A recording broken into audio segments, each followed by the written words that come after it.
자, 오늘은 사과 하나님은 사랑의 관계를 추구하신다. 하나님이 주도권을 잡으신다. 하나님이 우리를 선택하셨고 사랑하셨으며 우리의 인생을 위해 그분의 영원한 목적을 계시하신다. 중요한 건 하나님이 주도권을 잡으시고 우리에게 찾아오신다라는 거죠. 자, 우리가 하나님을 경험하려면 하나님께서 주도권을 잡으시고 우리 가운데 오셔야 된다라는 거죠. 근데 이게 아주 중요한 부분인데, 그래서 하나님이 아담과 하와를 찾아오셨고 노아, 아브라함, 모세, 믿음의 선진들을 그렇게 찾아오셔서 그들 가운데 하나님을 계시하셨습니다. 그래서 이렇게 믿음의 선진들에게 보면 하나님이 주도권을 잡으시고 찾아오셨기 때문에 그들 가운데 하나님과 사랑의 관계가, 교제가 열리게 된 것을 이렇게 볼 수 있습니다. 마찬가지로 예수님도 제자들을 찾아오셨죠. 제자들이 예수님을 찾아간 게 아니라, 제자들이 예수님을 선택한 게 아니라 예수님이 제자들을 선택하셔서 그들을 부르시고 그들을 이렇게 제자를 삼으셨습니다. 이 주도권의 이 부분인데요. 이게 얼마나 중요한지 모르겠습니다.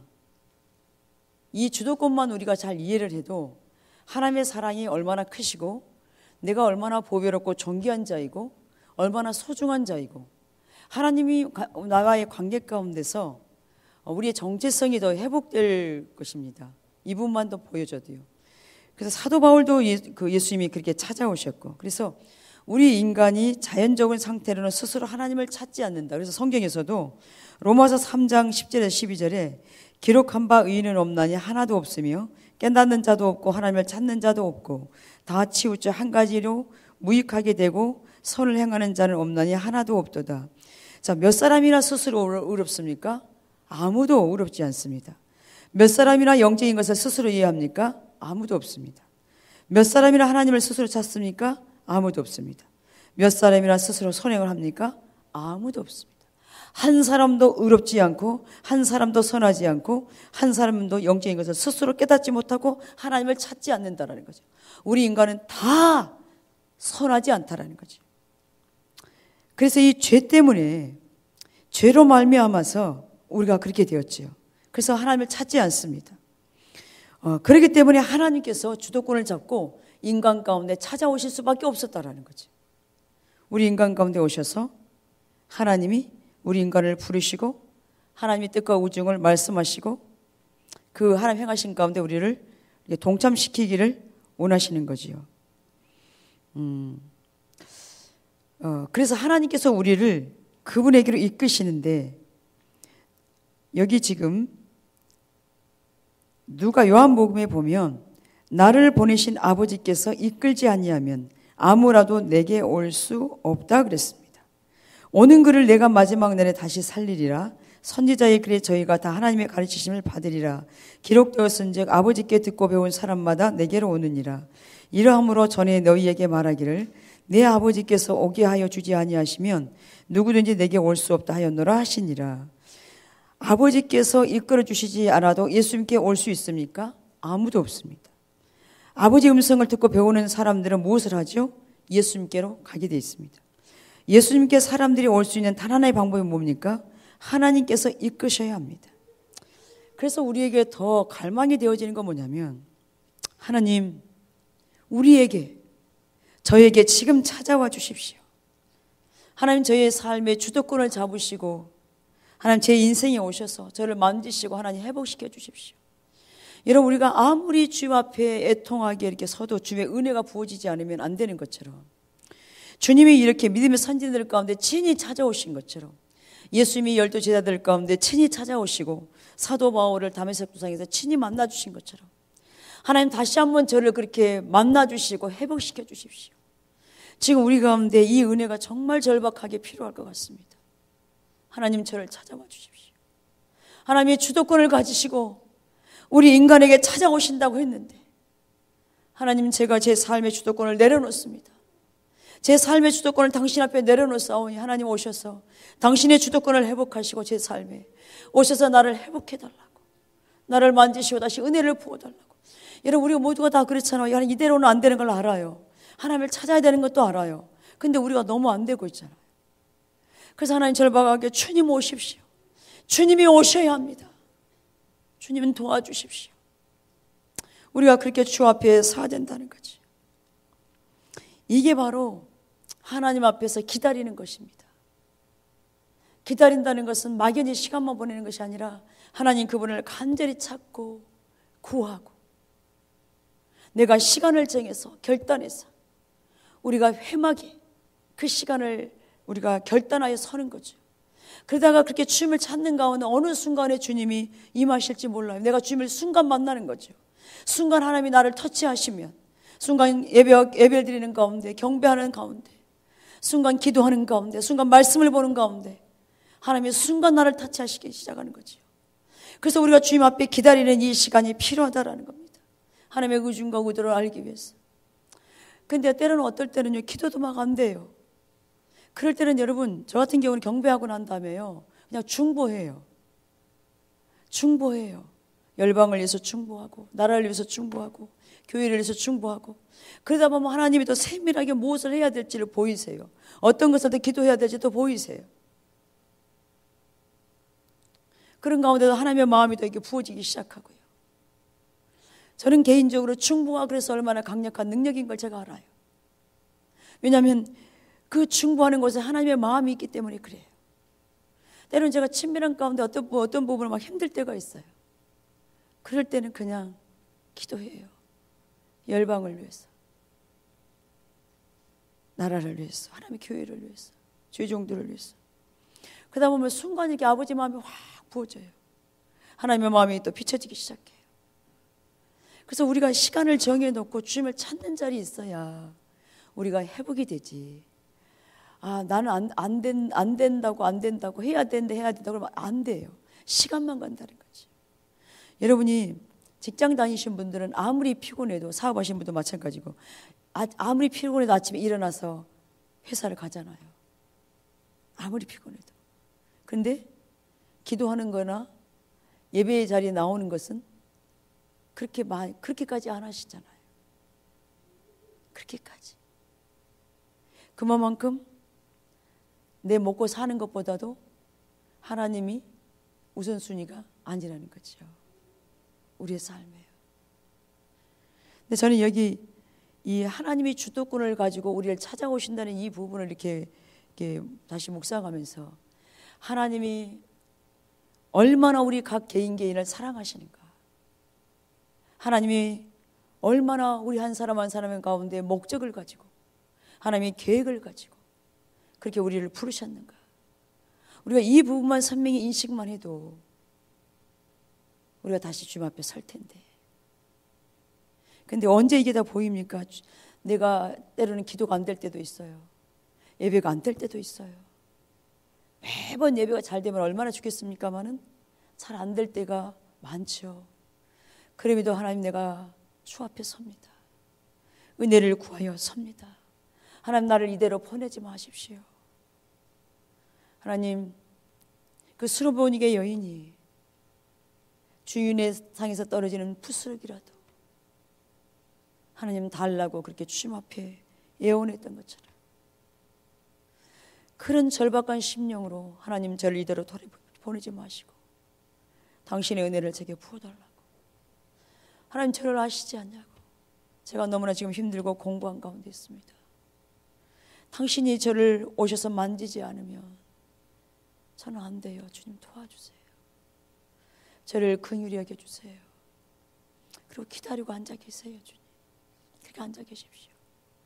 그냥요. 그리고 또 찬양 주시면 찬양 드리시다가 그렇게 앉아 계셔도 어느 순간 여러분이 이렇게 만지실 거예요. 근데 중요한 건 그런 것 같아요. 정말 그 간절한 마음, 그 절절한 마음. 하나님, 내가 지금 이렇습니다. 하나님, 저를 긍휼히 여겨 주십시오. 그 마음의 자세를 주님이 보시는 것 같아요. 때론 여러분 기도가 안 되면 그냥 앉아 계세요. 그냥 주님 앞에서. 그냥요. 그러면서 이렇게 주의 은혜를 구하여 서십시오. 그래서 그 오늘도 목사님 말씀하셨지만 여러분이 매번 다윗 장막 나오는 게 쉽지가 않잖아요. 또 오전을 저 같은 경우도 이렇게 오전을 일단 이렇게 해버리면요, 오전이 머리가 좀 막잖아요. 그러면 말씀도 제가 좀 준비하고 또 책도 좀 보고, 근데 오후는 저 이렇게 더 이렇게 집중이 잘 안 돼요. 참 그래 쉽지 않습니다. 그래서 여러분이 매번 다윗 장막은 못 나올 수 있지만 여러분이 아예 내가 일주일에 두세 번은 내가 꼭 가리라, 그렇게 우선순위를 정하시고요. 또 말씀도 이렇게 보기를 이렇게 정하시고요. 그래야 우리의 삶이 이렇게 회복이 되지, 이게 안 되면 안 되잖아요. 그래서 결단하는 게 필요한 것 같습니다. 여러분이 회사에 출근하는 것처럼, 식사 때 밥을 먹는 것처럼 그렇게 결단하는 것이 좀 이렇게 더 지금 무엇보다 좀 필요하지 않을까 이렇게 싶습니다. 그래서 우리가 하나님을 찾으면 누가? 내 영이 하나님에 대한 갈망함이 있다, 뭔가 애통함이 있다. 그것은 이미 하나님께서 내게 오셔서 하나님이 주도권을 잡고 일하시는 거죠. 왜냐하면 여기 성경에 보니까 스스로 하나님을 찾는 자가 없다 그랬는데, 거기에 대한 갈망함을 갖는 자가 없다 그랬는데, 우리는 모두가 선하지 않아서. 근데 내 안에서 하나님에 대한 갈망함, 애통함이 있다면 그것은 이미 하나님이 나를 만지고 있는 거죠. 이미 하나님이 나에게 오신 진 거죠. 또 우리 주위에서 어떤 사람이 하나님에 대해서 질문을 하고 하나님에 대한 궁금한 점을 가지고 있고 그렇게 하나님을 찾고 있다면 이미 그것은 하나님이 하신 일이죠.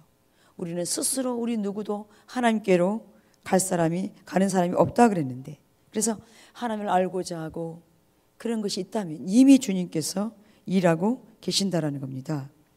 그래서 하나님의 주도권을 잡지 않으면 아무도 주께로 갈 자가 없다 그랬는데, 그래서 혹시 여러분 주위에 하나님에 대해서 질문을 하거나 어떤 영적인 질문을 하거나 그러면 이미 하나님이 주도권을 잡고 그 사람 가운데 일하고 계신다라는 거죠.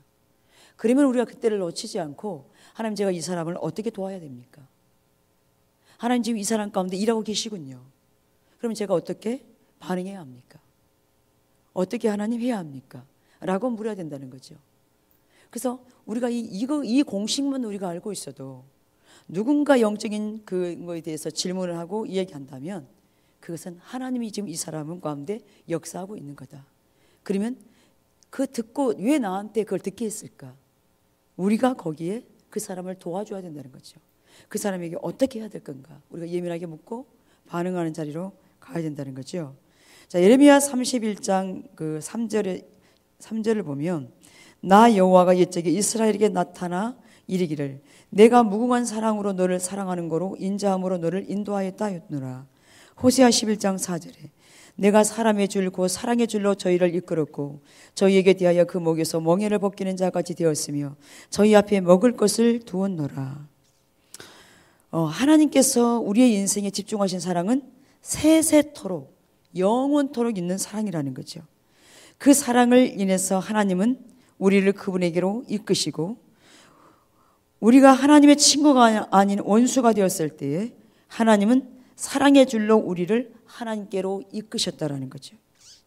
그래서 또한 저와 여러분을 위해서 죽을 독생자를 주셨고요, 하나님을 경험하고 그분의 뜻을 아는 데 있어서 든든한 닻을 내리려면 당신을 향한 하나님의 사랑의 절대적인 확신을 가져야 합니다.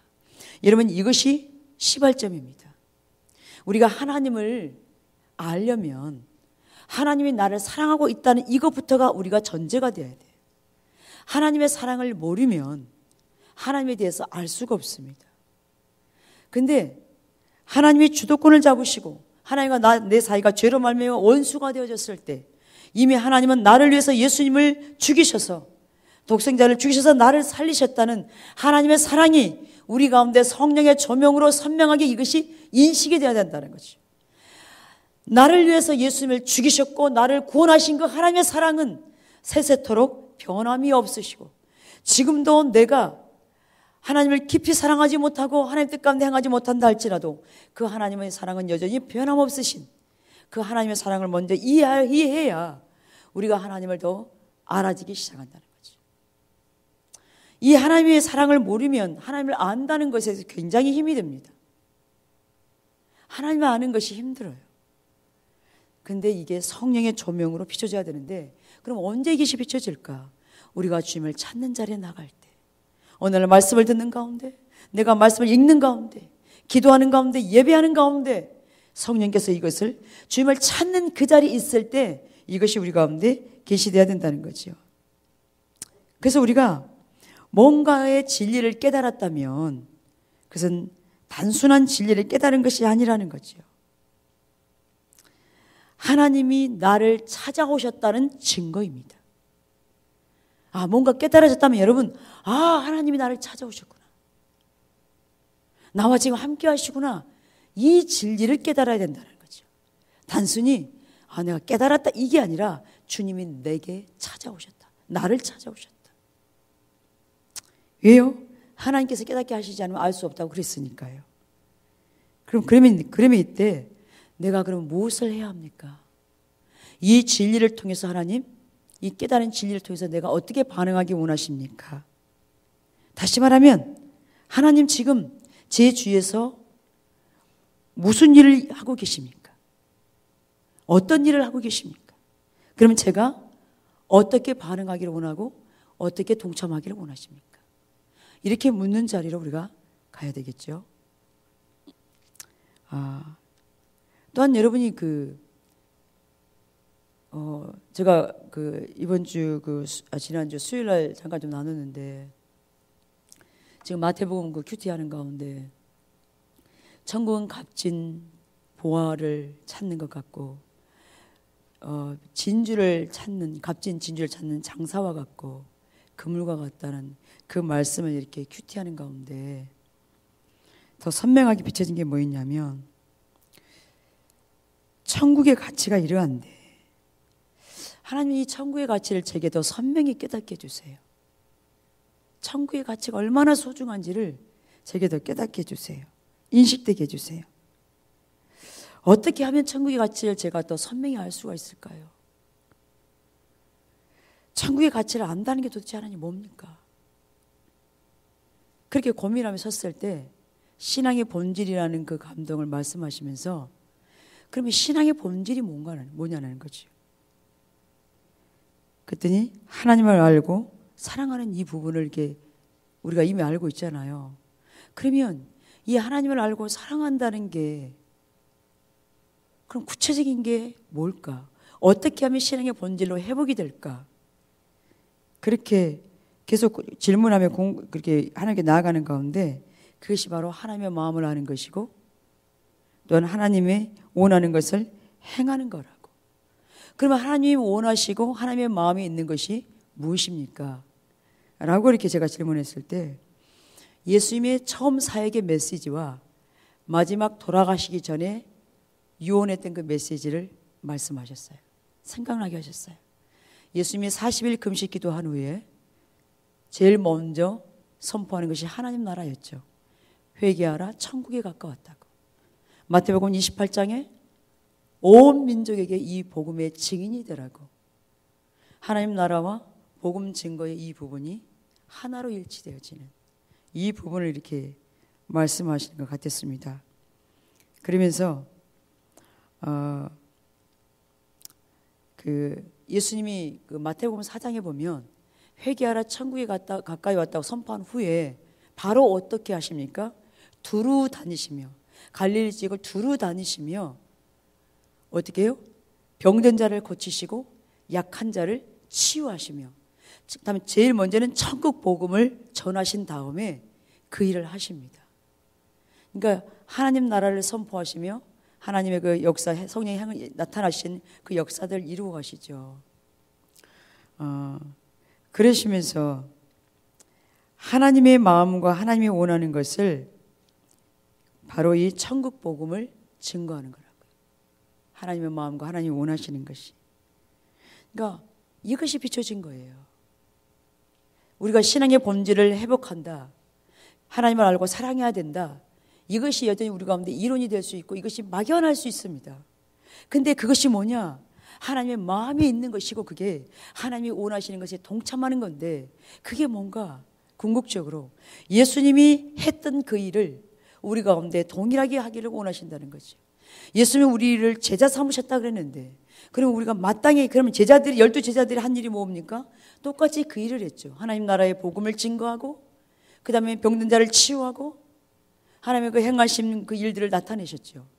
우리가 그럼 해야 할 일도 동일하게, 이게 바로 신앙의 본질의 회복이라는 거죠. 이게 바로 하나님을 알고 사랑하는 거지요. 이게 바로 하나님의 마음을 아는 것이고 하나님의 의중에 있는 것을 행하는 거지요. 그런데 우리가 여기에 반응하는 것이 없이 맨날 앉아서 하나님을 알기를 원해요, 하나님을 사랑하기를 원해요, 맨날 앉아가서 이거만 앉아 있다면 이거는 반쪽짜리죠. 마치 다리는 있지만 걷지 못하는 사람처럼 우리의 신앙이 자랄 수가 없다라는 거죠. 그래서 너희가 전하지 않으면 누가 하겠느냐고. 그러다가 때를 다 놓치게 되고 너희의 영은 점점 굳어지게 될 거라고. 그래서 우리가 제자들이 그냥 하나님 기도하는 자리만 머물러 있지 않았잖아요. 그들은 예수님이 사역한 그대로 이 복음을 증거해야 되니까 땅 끝까지, 하나님이 가라고 하는 데까지 내 주위에서, 우리가 이번엔 관계중심 전도의 이번에 컨퍼런스 때도 아마 그게 또 주제가 되겠죠. 왜냐하면 중고등부, 아동부, 중고등부, 대학 청년부 주제가 그랬다면 또 이제 그렇게 될 거니까요. 그래서 우리가 나부터 시작해서 이 동심원이, 나부터 시작해서 모르는 X까지 우리가 이 일을 해야 되는데, 우리가 그 자리로 갈 때 하나님의 행하심을 더 경험하게 될 것이고 하나님의 마음을 더 우리가 알게 될 거라는 거죠. 그래서 우리가 지금 이 시점에 하나님 어디에서 지금 일하고 계십니까? 제가 그러면 어떻게 반응하기를 원하십니까? 제가 어디에 동참하기를 원하십니까? 여러분이 기도하는 가운데 그렇게 물으시면서 우리가 반응을 해야 우리가 이게 나아가지, 안 그러면 여전히 우리는 그냥 주의 얼굴만 구한다고. 진짜 주의 얼굴을 구하는 것은 단순히 기도만 하는 자리에 머물러 있으라는 것이 아닌데, 정말 주님을 우리가 알고 사랑한다면 반응하는 자리로 가야 되는데, 이것이 같이 맞물려 우리가 톱니바퀴가 같이 돌아가야, 톱니바퀴가 하나만 돌아가면 안 되잖아요. 톱니바퀴 2개가 같이 돌아가든 또 3개든 2개든 4개든 같이 맞물려 돌아가야 이게 되는 것처럼 우리 가운데 이 부분이 돼야 된다는 거죠. 그러니까 이런 그 한 가지만이라도 이렇게 깨닫게 하셨다면 하나님이 이미 주도권을 잡고 저나 우리 가운데 이미 오신 거잖아요. 깨닫게 해주셨다면, 하나님이 주도권을 잡고, 그러면 왜 이걸 깨닫게 하십니까? 거기에 반응하라고요. 먼저는 하나님과 친밀한 관계 안에 들어와서 거기에 반응하라고 우리 가운데 이것을 말씀하고 있잖아요. 이때 중요한 것은 내 삶을 조정하여 거기에 기꺼이 내가 반응하는 거죠. 그래야 나를 통해서 주의 뜻과 목적이 이루어지고 우리는 궁극적으로 하나님을 경험하는 자리로 우리가 가게 되죠. 예. 우리가 하나님을 사랑하라 그러면 참 많은 부담감을 가질 수 있습니다. 아, 너무 힘들다. 그렇지만 궁극적으로 하나님을 사랑하라고 우리에게 말씀하시는 것은 우리에게 족쇄를 채우려는 것이 아니라 하나님을 알고 사랑하는 자리에 있어야만 하나님의 생명이 흐른다는 것을 우리는 이미 배워서 알고 있잖아요.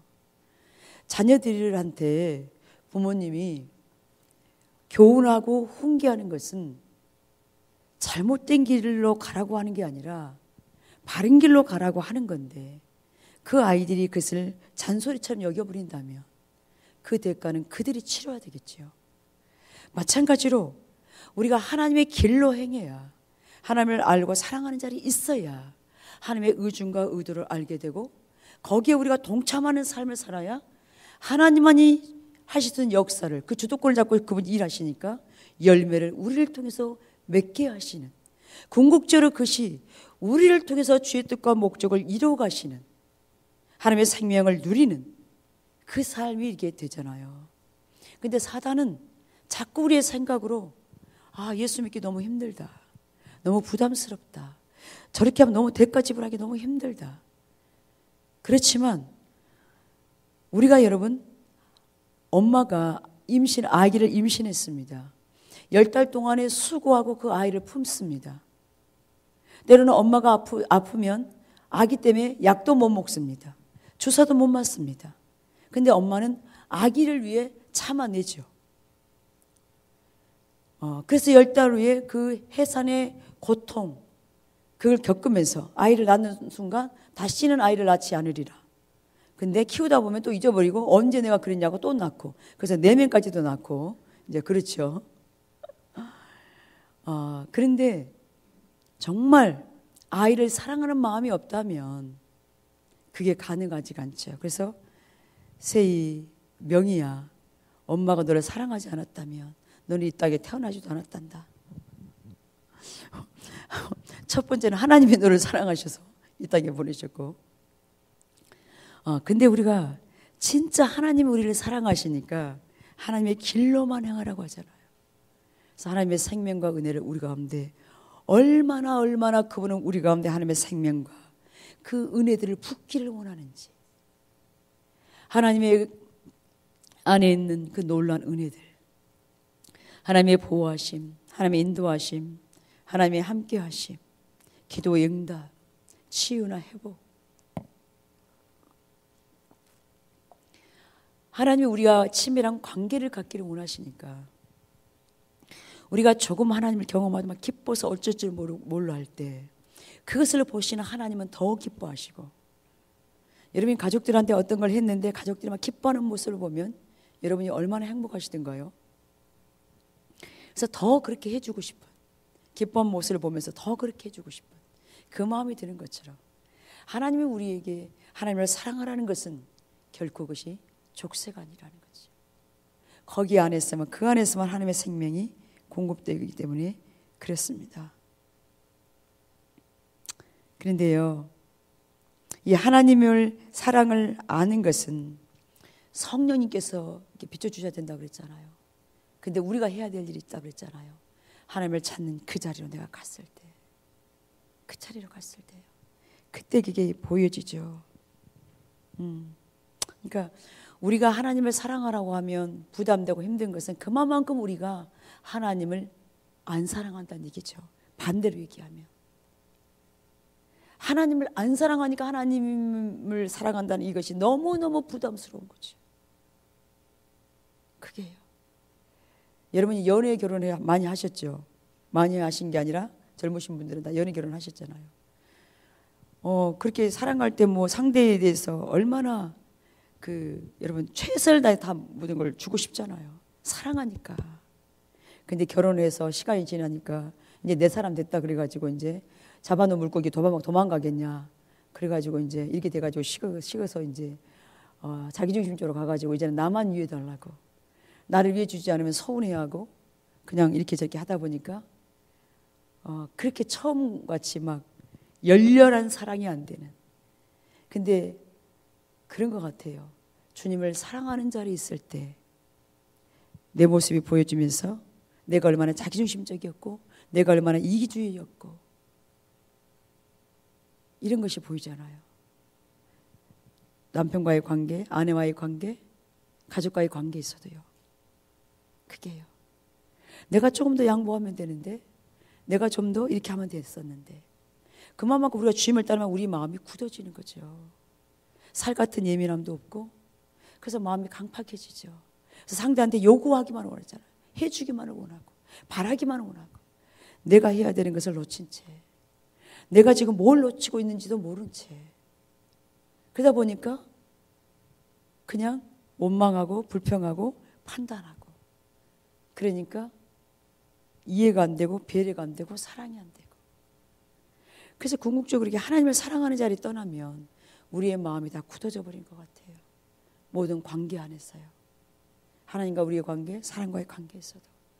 그래서 이 하나님을 사랑하는 것이 목적되는 것에 부담이 된다는 것은 그만큼 우리가 하나님을 사랑하지 못한, 하나님을 떠나 있는 자리에 우리가 있기 때문에 그렇다는 거죠. 예, 여기 지금 하나님이 당신을 사랑한다는 것을 어떻게 합니까? 하나님이 당신을 사랑하신다는 것을 확증할 만한 이유들을 써보라 그랬잖아요. 여러분은 하나님이 여러분을 사랑한다는 거 어떻게 아세요? 우리 박권사님, 하나님이 고사님을 사랑하신다는 걸 아세요? 어떻게 아세요? 왜? 뭐가 기뻐요?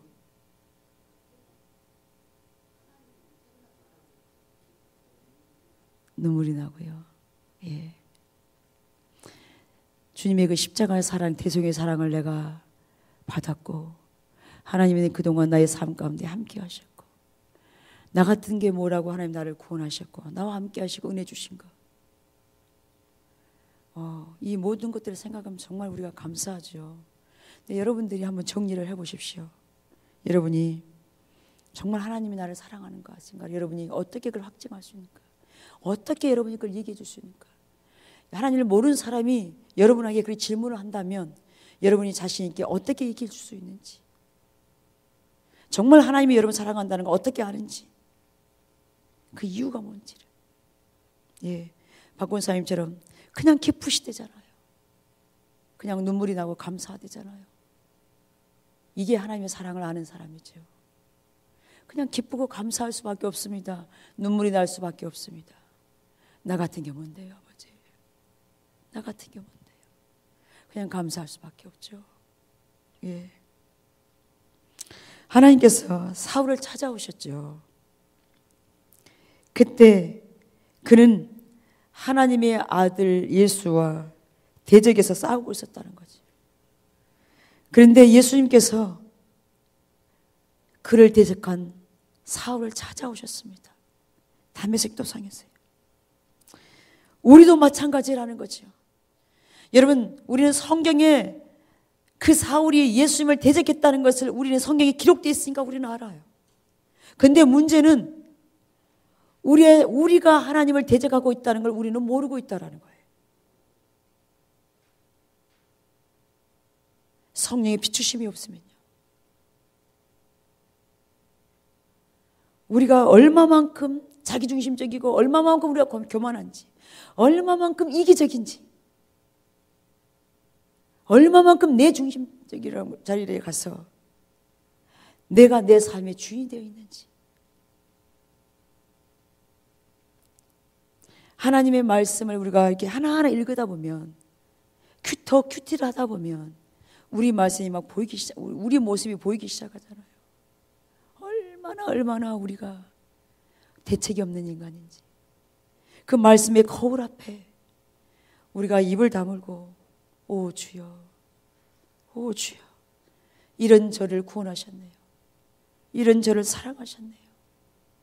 이런 저를 지금도 여전히 함께 하시네요. 감사합니다. 감사합니다.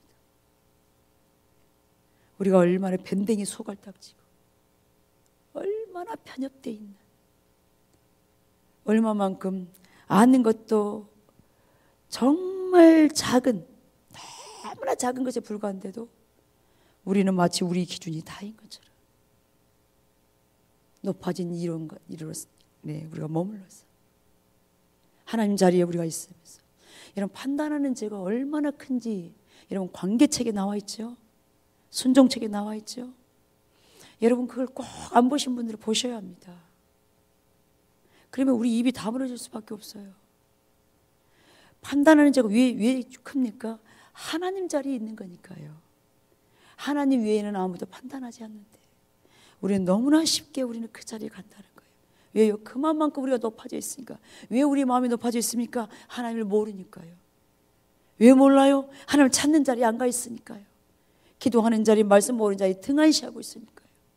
우리는 점점 굳어질 수밖에 없고 왜곡될 수밖에 없고.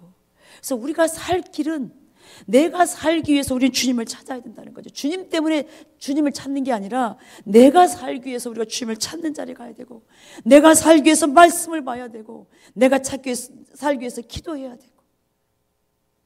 그렇지 않으면 우리는 굳을 수밖에 없어요. 굳어져요. 점점 굳어질 수밖에 없습니다. 예. 그래서 이런 저희들을 주님이 선택하셨다라는 거죠.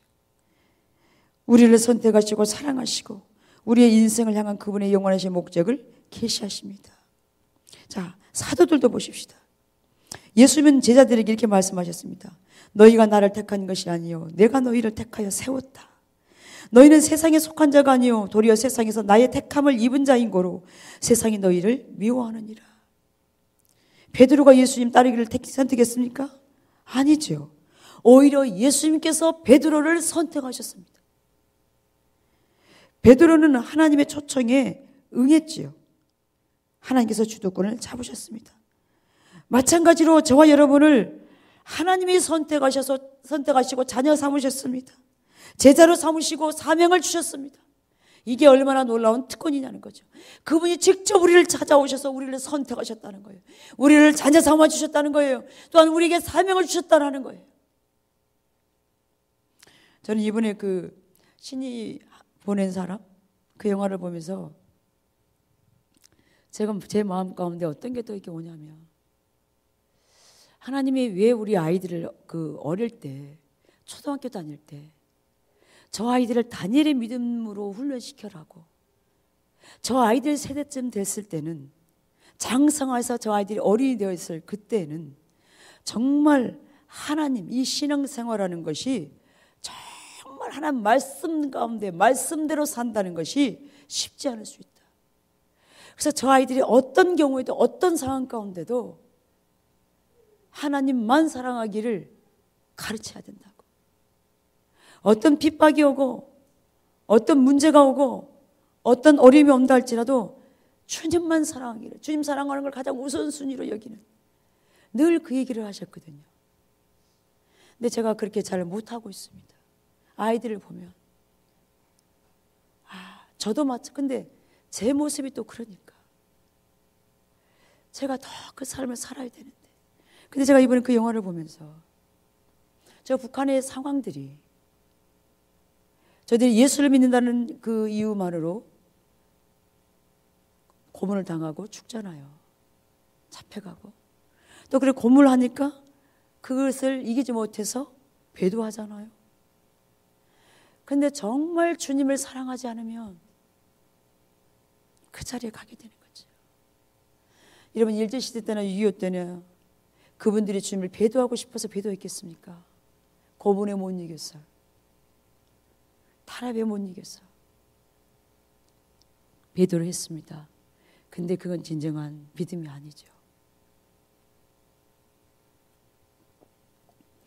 여자가 고문에 약해서 더 배반한 것도 아니고, 남자가 더 강해서 배도를 안 한 것도 아니고, 그 중심 안에 정말 주님을 정말 알고 하나님이 어떤 분인지를 내가 알았다면 그 주님을 내가 중심에 사랑하게 될 것이고, 그 주님의 뜻 가운데 내가 기꺼이 반응하게 될 것이고.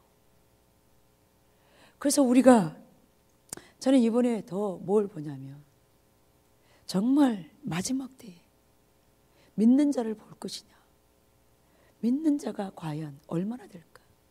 천국이 왜 좁은 문이 되었을까? 우리가 그냥 적당하게 시간 보내는 게 아니라 시간을 아껴서 우리가 말씀을 보고 주님을 찾아야 되는데 우리가 시간을 너무 낭비하고 있는 거예요. 주님은 세월을 아끼라고 그렇게 말씀했는데 우리가 주님을 알지 않으면요, 우리 가운데 어떤 일이 오면 우리는 어떻게 그 믿음을 지켜나갈 것인가? 이슬람은 점점 숫자가 늘어나고 있고 2020년까지 한국을 이슬람화 한다고 계획을 세워가고 있고, 한국에 어마어마하게 지금 침투해 있고, 많은 이슬람 나라 가운데 기독교 예수를 믿는다는 이유로 핍박과 그 죽임을 당하고 있는데, 정말 우리가 죽으면 죽으리라는 이 자세가 아니면 여러분 적당하게 대충 신앙생활하는 것은 정말 편할 겁니다. 적당하게 타협하고 적당하게 대처하고, 여러분 그러면 핍박은 절대 올 수 없을 겁니다. 그런데요, 주님이 이것이 뜻이라면 내가 기꺼이 포기하지 하지 않겠다 그러면 핍박은, 어려움은 당연히 올 수밖에 없죠. 근데 여러분, 정말 우리만이라도, 저와 여러분만이라도 정말 주님을 그렇게 중심에 사랑했으면 좋겠습니다.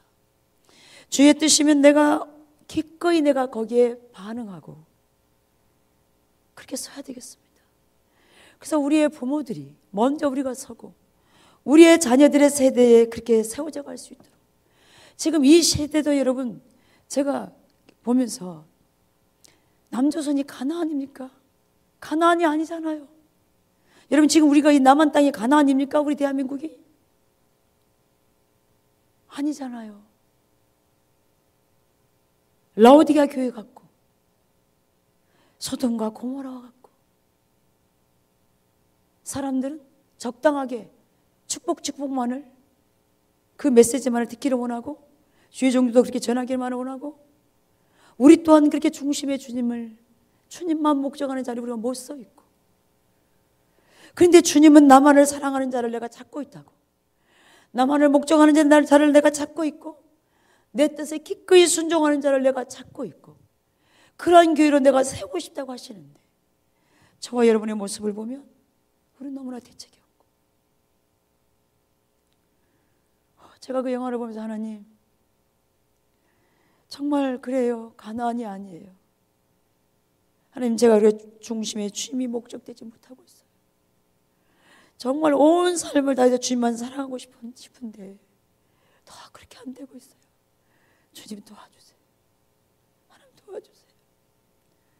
부흥교회를 세웠는데 하나님, 이게 안 돼요. 하나님, 어떻게 해야 돼요? 도와주세요.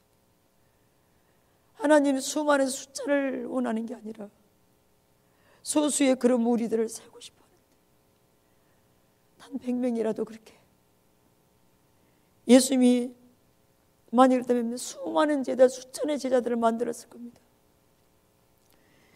근데 그 많은 사람이 중요한 게 아니라 중심의 주님을 사랑하고 목적하는 그 사람들을 세울 때, 그들이 3년 반 동안 예수님을 따라다녔지만 예수님의 마음을 알지 못했고, 예수님의 마음을 이해하지 못했고, 그 온전한 복음을 깨닫지 못했지만, 부활하신 주님을 만난 후에 그들이 성령의 충만함을 받고 그들의 삶이 완전히 변화된 거죠.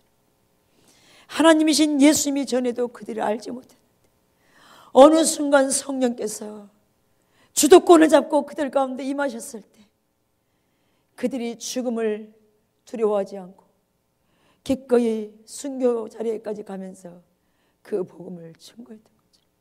하나님, 제가 이 말씀을 보면서 당신이 우리 가운데 주도권을 잡고 임해주세요. 제자들에게 찾아오셨던 거죠. 제자들을 그렇게 변화시켜주고, 하나님, 저와 목사님과 우리 모두를 그렇게 변화시켜주세요. 주님만 목적하는 그 자리를 우리를 회복시켜주세요. 그래야 하나님이 부흥교회를 세운 목적이 이루어지는데, 하나님, 우리가 이대로 안 되잖아요. 또 하나 교회에 덩그러니 세워져가지고 건축해가지고 하나님 어쩌자고요? 하나님 오셔야 돼요. 당신이 주도권을 잡고 우리 가운데 임하셔야 돼요. 우리 한 사람 한 사람 가운데, 우리 교회 가운데, 우리의 가정 가운데, 오이코스 가운데 하나님 임하셔야 돼요. 우리를 이대로 두지 마십시오. 예수님의 제자들이, 특별히 베드로가 얼마나 자괴감에 빠졌겠습니까? 자기의 모습을 보면서 수제자라고 한 내가 이 모양 이 정도라니, 내가 이런 사람이고. 근데 주님이 주도권을 잡고 또 찾아오셨잖아요. 저와 여러분의 모습이 지금 이렇다 할지라도, 주님이 보시기에 너무나 함량미달이라 할지라도, 다시 주님이 주도권을 잡고 우리 가운데 오셔서 우리를 변화시켜 주시도록, 우리를 만져주시도록 여러분 기도하십시다. 우리가 그 자리로 가야 돼요. 여전히 주님은 우리를 포기하지 않고 계시고, 여전히 우리 가운데 기대감을 갖고 계시고, 주님이 오시면 돼요. 주도권을 잡고 우리 삶에 임하시면 된다고요. 그래서 우리가 주님을 찾는 자리예요. 여러분, 그렇게 주님을 갈망하는 자리에 나가실 수 있기를 예수님의 이름으로 축복합니다. 여러분, 우리가 인생은 잠시 잠깐이잖아요. 여러분, 인생이 길다고 생각하십니까? 제가 50이 이제 중반이 넘어버리니까요, 옛날 어른들이 세월이 빠르다는 거 얘기한 얘기가 저는 그때는 실감이 안 났거든요. 왜 이렇게 빨리 지나가는지, 왜 이렇게 시간이 빨리 가버리는지. 내가 해야 할 거는 많은데 금방금방이에요. 우리가 언젠가 곧 주님 앞에 설 거예요. 하나님의 목적을 가지고 저와 여러분이 땅에 보내는데, 우리가 지금은 주의 뜻 가운데 온전히 동참해서 어떻게 하면 내 삶을 통해서 주의 뜻을 이룰까 고민해야 돼요. 여러분, 특별히 우리가 부모된 자의 입장에서 우리가 먼저 회개하고요, 우리의 자녀들을 그 자리로 이끌지 못한 것에 대해서 우리가 가슴을 치며 우리의 죄라고 하는 용서해 주라고, 저 아이의 모습이 내 모습이라고 자녀들을 탓할 게 아니라, 하나님, 우리가 그 자리로, 주의 목적된 자리로 우리가 그렇게 이끌지 못했다, 제가 먼저 그 자리에 서지 못했는데 하나님 다시 우리를 회복시켜달라고. 이게 돼야 되죠. 제가 계속 말씀드리잖아요. 우리 지금 아동부, 유치부, 아동부, 중고등부, 대학 청년부, 거기에 대한 제 마음이 너무나 막 타요. 이 아이들이 회복되지 않으면 안 되는데, 이 아이들이 회복되지 않으면 이 아이들 세대가 어떻게 될 것인가? 어떻게 될 것인가? 그래서 제가 전도를 나가면 아이들이 더 보여요. 아이들이요. 저 아이들한테 빨리 복음을 전해야 되고, 더 자라기 전에 어릴 때 이 복음을 받아들여서 주님을 알게 해야 되는데, 여러분 각자가 기도하십시오. 하나님, 지금 어디서 일하고 계십니까? 제가 어떻게 동참할까요? 제가 어떻게 반응할까요?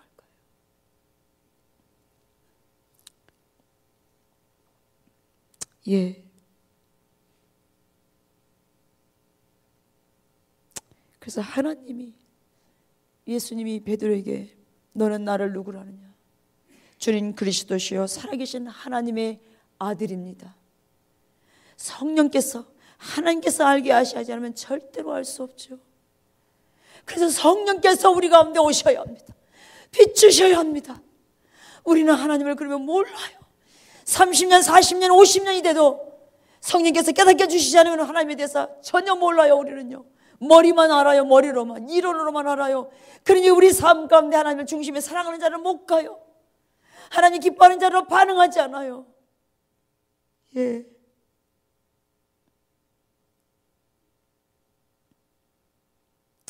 그걸 깨닫게 하셨다면 하나님이 이미 우리 삶 가운데 와셔서 일하고 계신다는 거죠. 내 삶에 이미 일하고 계신 하나님께 감사하고.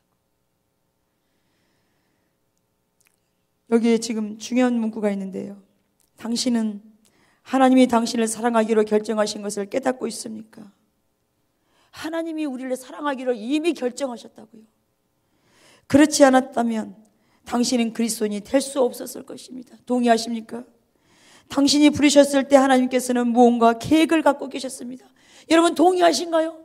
저와 여러분을 구원하신 것은 그냥이 아니에요. 하나님의 계획을 가지고 우리를 부르셨다고요. 하나님의 계획을 저와 여러분을 통해서 이루시려고요.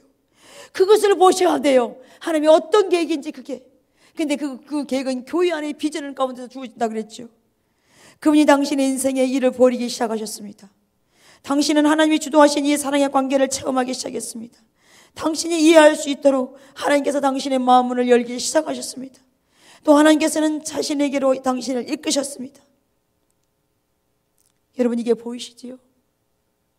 하나님 그의 사랑과 계획과 인도하심 가운데 우리를 이끌어가고 계시고, 저희 여러분 가운데 하나님의 목적을 가지고 부르셨다는 겁니다.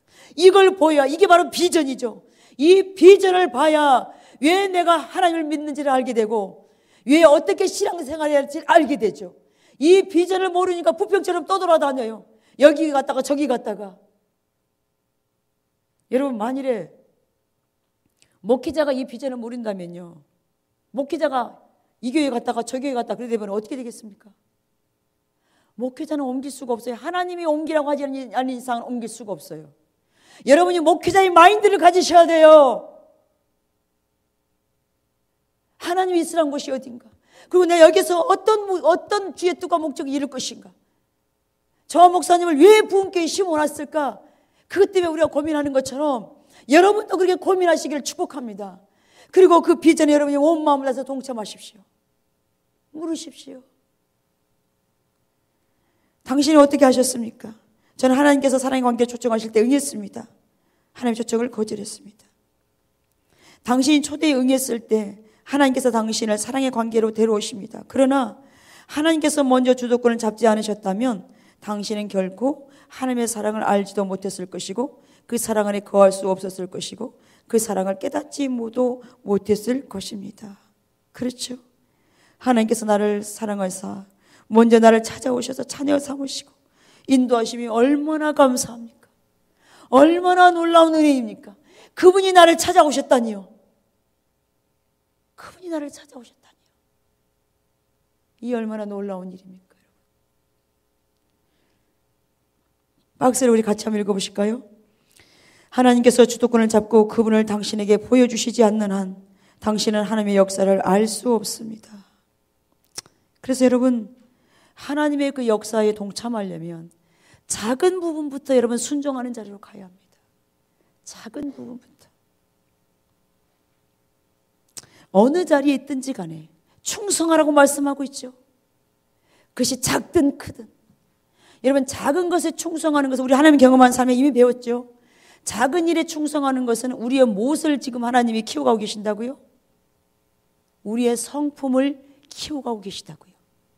작은 일에 순종하고 있는 것은 우리의 성품들을, 우리 인격들을 하나님이 키워가고 계시는 중이라는 거예요. 예. 여기 지금 그 단계를 보면요, 제일 먼저 순서가 뭐냐면 하나님과 사랑의 관계가 발전하는 단계가 1번이 D예요. 하나님은 사랑이시기 때문에 나를 선택하신다. 그 다음에 2번이 C죠. 같이 읽을까요? 하나님이 그분의 사랑을 내게 보여주시고 자신을 드러내신다. 우리 그 다음 B, 하나님이 나의 인생에 역사하시는 데 응하여 내 인생에서 원하는 일을 하시도록 초대한다. 하나님께서 내 인생에 들어오셔서 나와 교제를 나누신다. 계속 하나님의 주도권을 잡으시고 우리는 그것에 응답하는 거라고 되어 있잖아요. 순종, 반응만 하면 돼요. 우리는 예 아버지라고 반응만 하면 돼요. 그러면 하나님 우리의 삶을 먼저 이끌어 가신다고요. 왜냐하면 그분이 먼저 주도권을 잡고 내 삶에 오셨으니까 그러면 나는 예 하고 따라가면 그분이 또 이끌어 가신다고요. 하나님의 주도권을 잡으시고요. 다음에 성경 구절들을 하나님께서 사랑에 관계하시는 데에 주도권을 잡으신다는 것에 뒷받침해 줍니다. 한 문장씩 차근차근 읽고 하나님이 어떻게 역사하시는지, 어떻게 주도하시는지를 간단히 요약해 쓰십시오. 자, 여기 신명기 30장 같이 읽습니다.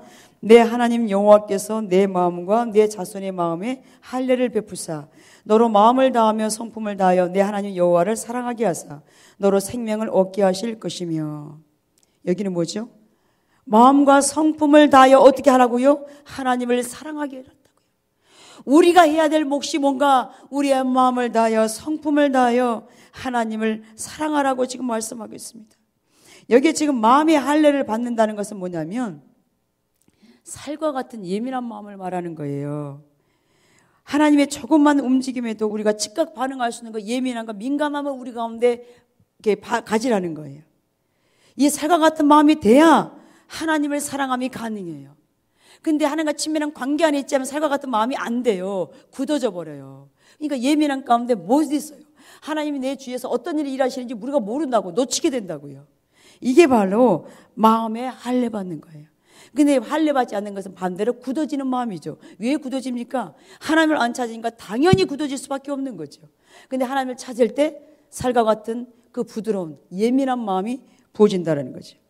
누가복음 10장 22절 내 아버지께서 모든 것을 내게 주셨으니 아버지 외에는 아들이 누군지 아는 자가 없고 아들과 또 아들의 소원대로 계시를 받는 자 외에는 아버지가 누군지 아는 자가 없나이다 하시고.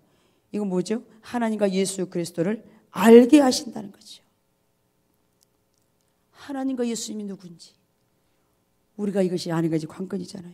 자, 요한복음 15장 16절 있습니다. 너희가 나를 택한 것이 아니요 내가 너희를 택하여 세웠나니 이는 너희로 가서 과실을 맺게 하고 또 너희 과실이 항상 있게 하여 내 이름으로 아버지께 무엇을 구하든지 다 받게 하려 함이라. 하나님께서 주도권을 가지고 열매 맺게 하시죠. 여러분, 하나님이 우리의 삶의 열매를 맺게 한다고요. 어떻게 해요? 그분이 주도권을 잡고요. 그리고 우리가 어떻게 할 때요? 반응할 때, 순종할 때 그분이 그분의 열심으로 당신의 열매를 우리의 삶 가운데 맺게 한다는 거죠.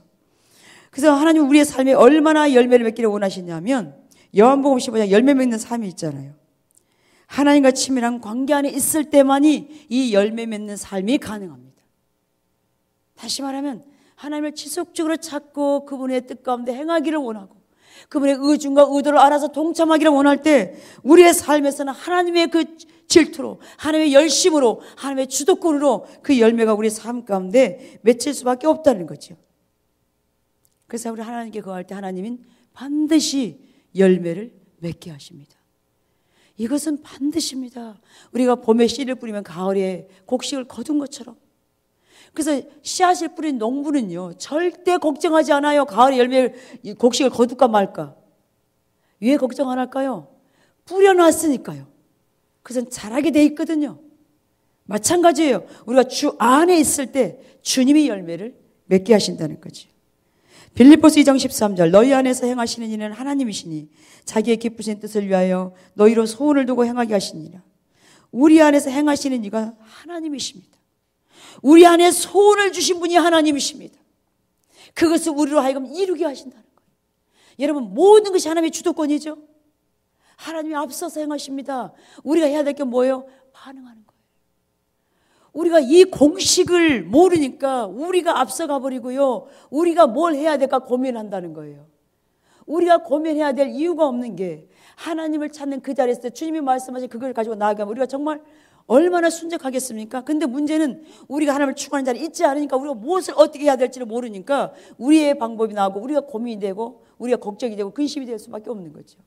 근데 우리 가운데 회복돼야 될 이 부분이 하나님과 친밀한 관계, 하나님을 추구하는 자리, 이것이 회복될 때 우리의 삶이 뒤죽박죽된 것이 다시 회복되겠죠. 여러분 사업을 하신 분도 뭐 하는 분들도 주님 정말 지금 경기가 어렵다 그러죠. 근데 하나님 제가 잘 안 돼요. 하나님 어떻게 해야 돼요? 하나님 지혜를 주세요. 하나님이 이 사업대에 제가 그러면 다시 이걸 고민해 보세요. 내가 내 사업장에 내가 혹시 주인 노릇하는 건 아닌가? 그 주인이라는 것은 내가 계획 세우고 내가 생각해서 내가 하려고 하는 거죠. 그러면 하나님이 뒷짐질 수밖에 없잖아요. 하나님께 묻지 않고 하나님께 도움을 구하지 않고 하나님 어떻게 할까요? 라고 그 앞에서 실험하면서 하나님 주인 어떤 이걸 하지 않고 내가 그냥 그동안 해왔던 경험대로 해버린다면 거기에 하나님이 일하실 수 있는 것이 없잖아요. 그럴 때 내려놓고 하나님 정말 어렵습니다. 어떻게 할까요? 도와주세요. 하나님이 하시지 않으면 안 돼요. 하나님이 문을 여시지 않으면 아버지 안 돼요. 주님 도와주세요. 하나님의 지혜가 필요하고 하나님의 은혜가 필요하고 제가 모든 주도권은 당신 앞에 내어드리니 도와달라고. 여러분 기억하실 것은 하나님은 사랑이시라 그랬잖아요. 하나님 우리가 잘 되기를 원해요. 우리가 복받아 살기를 원해요. 근데 하나님 주도권을 내려놓으라는 거죠. 우리한테 너의 신발을 벗으라는 거죠. 우리가 힘들어서 우리가 전전긍긍하는 거 하나님 그렇게 과연 기뻐하시겠습니까? 세상의 모든 돈이 하나님의 돈이고 세상의 모든 지혜가 다 하나님께 있는데 하나님 내가 이렇게 고통당하는 하나님 과연 기뻐하겠냐는 거죠. 그거 같아요. 왜 그런 시간들을 우리한테 허락했을까? 궁극적으로 하나님 앞에 엎드리라고. 근데 머리로는 아는데 이게 잘 안 되잖아요. 근데 그럼에도 불구하고 안 되면 중보를 요청하고 도움을 구하고. 근데 우리가 여전히 가야 될 자리는 그 자리인 것 같아요. 여전히. 저도 이렇게 교회에 이제 건축하고 재정이 막 머리가 목사님도 그렇고 저도 그렇고 막 힘듭니다. 어떨 때는 인간적인 생각이 막 들 때도 있어요. 근데 딱 한 가지. 하나님이 부은 기회를 세우시고 건축하는 것도 하나님이 하라 그랬는데 우리는 생각도 한 적이 없는데 그렇다면 하나님께서 하셨다면 지금은 하나님께 잠잠히 엎드리는 거다. 그리고 지금은 우리가 광야를 통과하고 있는 것이다. 여러분은 홍해를 건널 때 얼마나 기뻐했습니까? 우리가 하나님의 인도하심을 따라서 건축하고 얼마나 기뻐했습니까? 근데 그 다음부터 광야가 기다리고 있었죠. 물이 없는 곳. 밤에는 춥고 낮에는 덥고. 근데 주님만 바라보지 않으면 아무 대책이 없는 주님만이 대안이시라는 거죠. 주님이 공급하시지 않으면 전혀 공급받지 못하는 그곳 광야. 지금은 어쩌면 우리가 그 광야를 통과하고 있는데 저나 여러분 모두가 다 내가 지금 광야를 걷고 있다 생각하시고 그 앞에 우리가 납작 엎드려서 주님을 찾는 자리에 있어야 될 것 같습니다. 그게 답인 것 같습니다. 예. 근데 여기서 원망 불평해버리면 이제 끝나는 거죠. 근데 하나님이 나를 여기를 이끈 것은 이유는 뭔가? 나를 가나안 땅으로 인도하는 것이 아니라 하나님께로 이끌기 위해서 하나님의 의중과 의도를 알고 그 뜻 가운데 반응하여 언제나 하나님의 사람으로 하나님의 뜻과 목적을 온전히 이루어지는 그 삶으로 우리를 초청하고 있잖아요. 하나님과 깊은 사랑의 관계로. 예. 그 광야들을 우리가 잘 통과할 수 있기를 주님을 축복합니다. 요한일서 3장 16절 그가 우리를 위하여 목숨을 버리셨으니 우리가 이로써 사랑을 알고 우리도 형제들을 위하여 목숨을 버리는 것이 마땅하니라. 주님의 사랑은 우리를 위하여 목숨을 버리시는 사랑입니다. 이게 하나님의 사랑입니다. 요한계시록 3장 20절에 볼지어다 내가 문 밖에 서서 두드리니 누구든지 내 음성을 듣고 문을 열면 내가 그에게로 들어가 그로 더불어 먹고 그는 나로 더불어 먹으리라. 우리가 반응할 때 역사한다는 거죠. 여러분 라오디아 교회는 칭찬 한마디 없는 교회였잖아요. 근데 문 밖에서 주님이 두드리신다고 문을 열어라고 네가 반응하면 내가 들어가마. 여전히 하나님이 우리 가운데 오셔서 반응만 하라는 거죠. 내 앞에서 엎드리기만 하라. 나만 구하라. 반응할 때 우리는 어떻게 됩니까? 하나님을 경험하는 자리로 가는 것이요. 자, 하나님은 항상 나와의 사랑의 관계를 만드실 때 먼저 주도권을 가지고 초청하시죠. 여기서 중요한 것은 항상입니다. 항상 주도권을 잡고 계신다는 것. 그래서 우리의 주도권을 내려놔야 된다는 거죠. 내가 잡고 있는 주도권을 포기해요. 주님이 일하실 수가 있죠. 근데 왜 주님이 일을 못하는가? 우리가 주도권을 잡고 있으니까요. 예. 이거의 요점. 하나님께서 항상 사랑의 관계의 주도권을 잡으시고 내가 하나님을 선택하는 것이 아니라 하나님께서 나를 선택하시고 사랑하시고 나를 향한 그분의 영원하신 목적을 계시하시는 것이다. 하나님께서 주도권을 잡으시고 먼저 나에게 알려주시지 않는 한 나는 하나님의 역사를 알 수 없다. 예, 우리 찬양 드리겠습니다.